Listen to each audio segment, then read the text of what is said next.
Welcome to Amateur Redneck Workshop. I'm Harold, and this is part 2 of tying up loose ends number 7.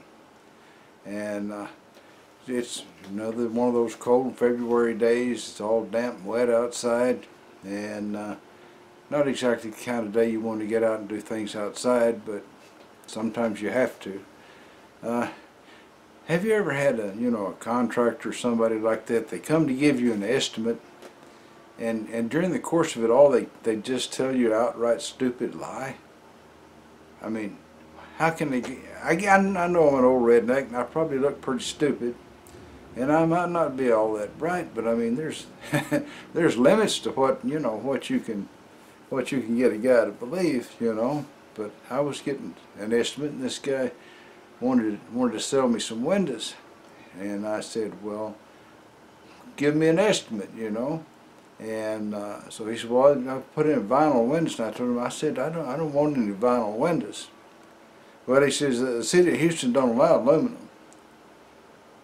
And I thought, oh, since when's that? You go to every Home Depot and Lowe's building materials and whatever, and they got racks and racks of aluminum windows. They got to be selling them to somebody, huh? Oh.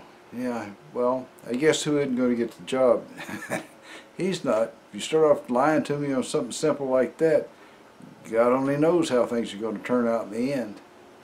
Oh well, let's enjoy the nice and warmth in here on a nice cold February day, and let's just get on with part 2 before my tripod falls over. It's just leaning further and further. I think it's going to hit the deck. All right, let's get on with it.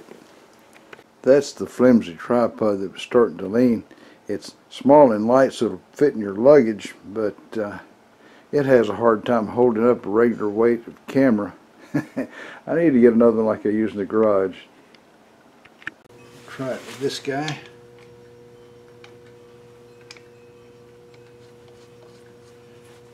It's just a tiny little bit tight, which is okay. That's where we're going to stop, right there. And I'll make a little thread relief, and then we'll clean up the outside and put a knurl on it. I got a new knurling wheel, so it does straight knurls. We're going to try that. I've never used this pair of knurling rollers that I have on my knurling tool, so I don't know what's going to happen. Can't say for sure. I need to move that just a little bit there.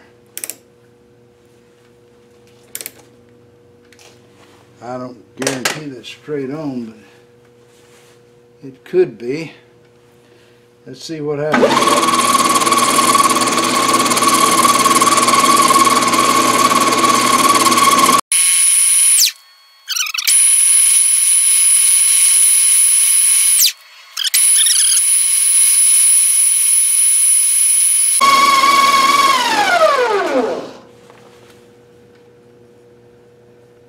And I think that'll do.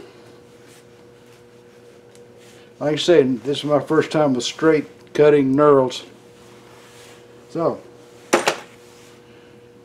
looks good to me. Let's dress it up a little bit with this guy.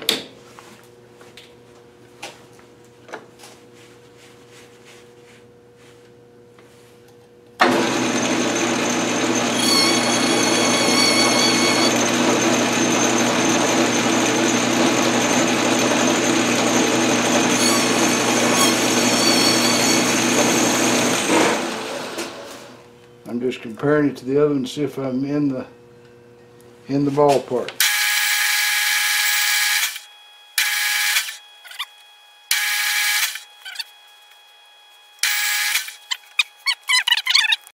I forgot all about having this indicator and the little holder for it, but it's really not right for using from the side. So, but I used it here because I was using that little groove there to line things up. Alright, I'm going to have to take some A-bomb size cuts on this side too, because this is really longer than I need. Not that it really makes any difference. It sticks up in the barrel and disappears, so it doesn't, I guess it doesn't really matter in the long run.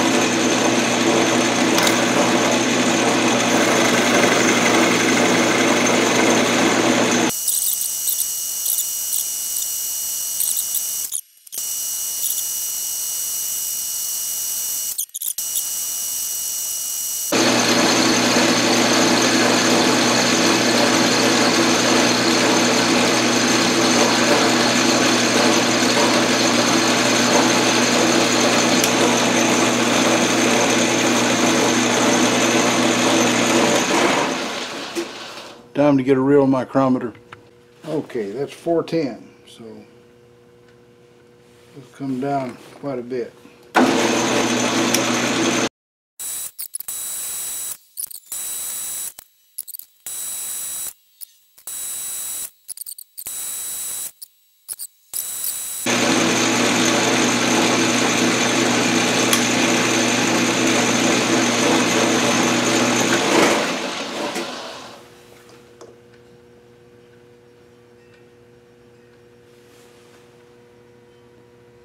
That's 0.219.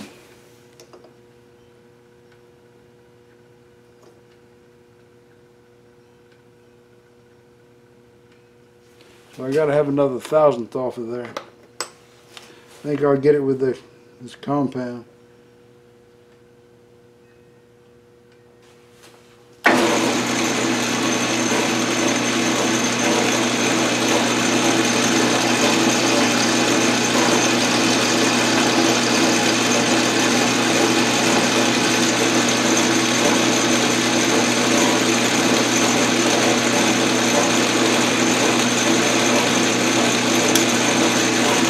Didn't look like it, but it was moving metal.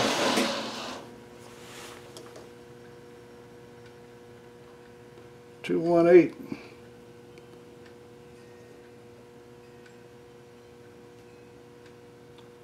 Yep.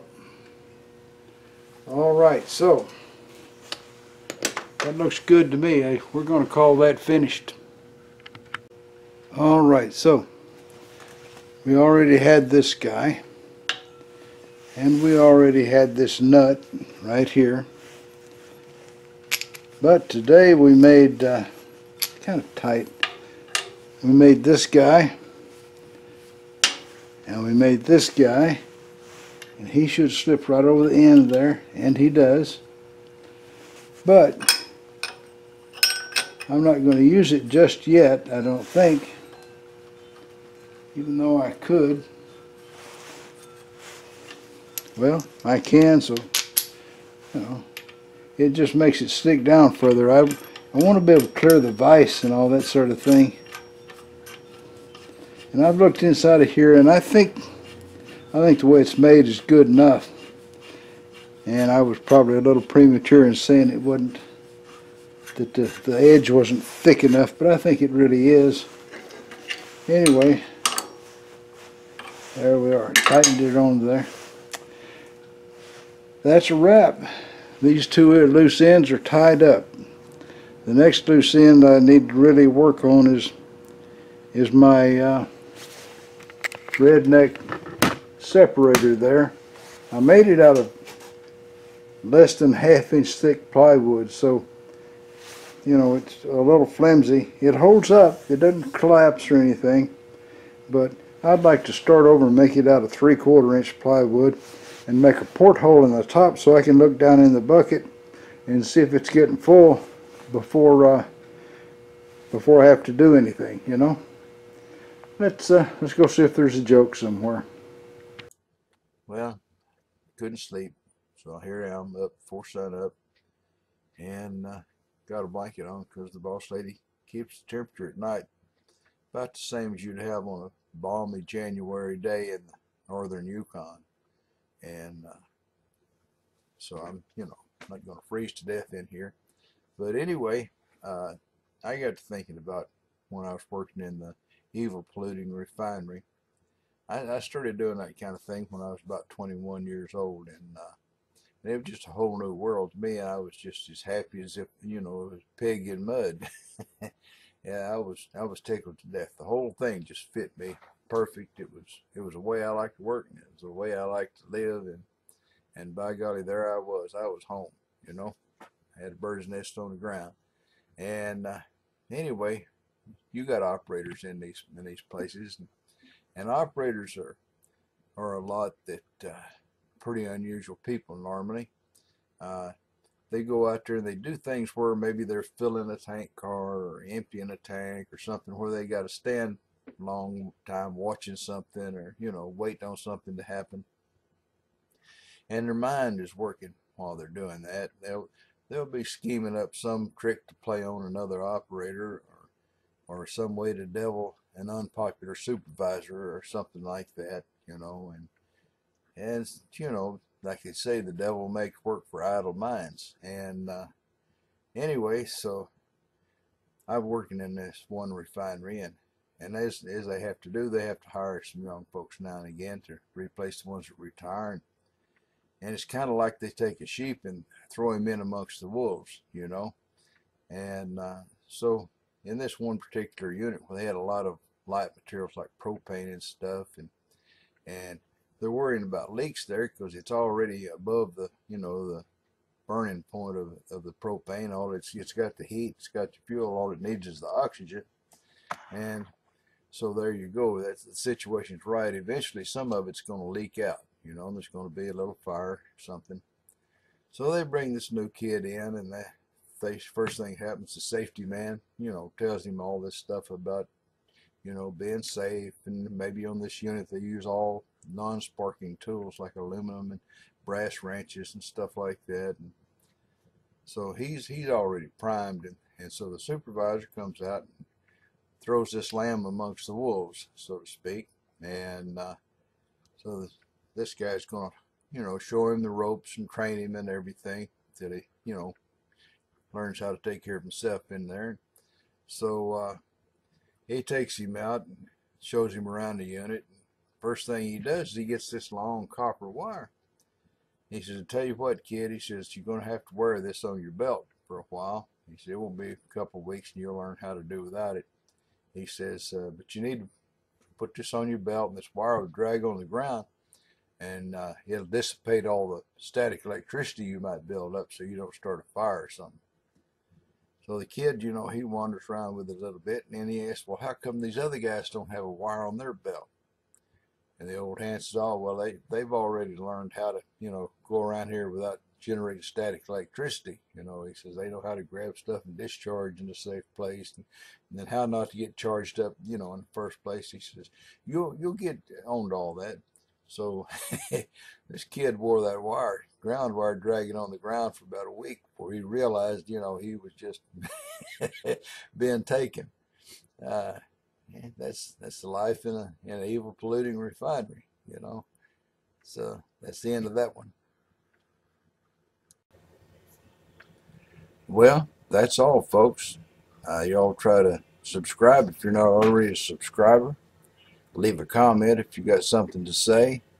And above all, remember, keep on keeping on. Bye now.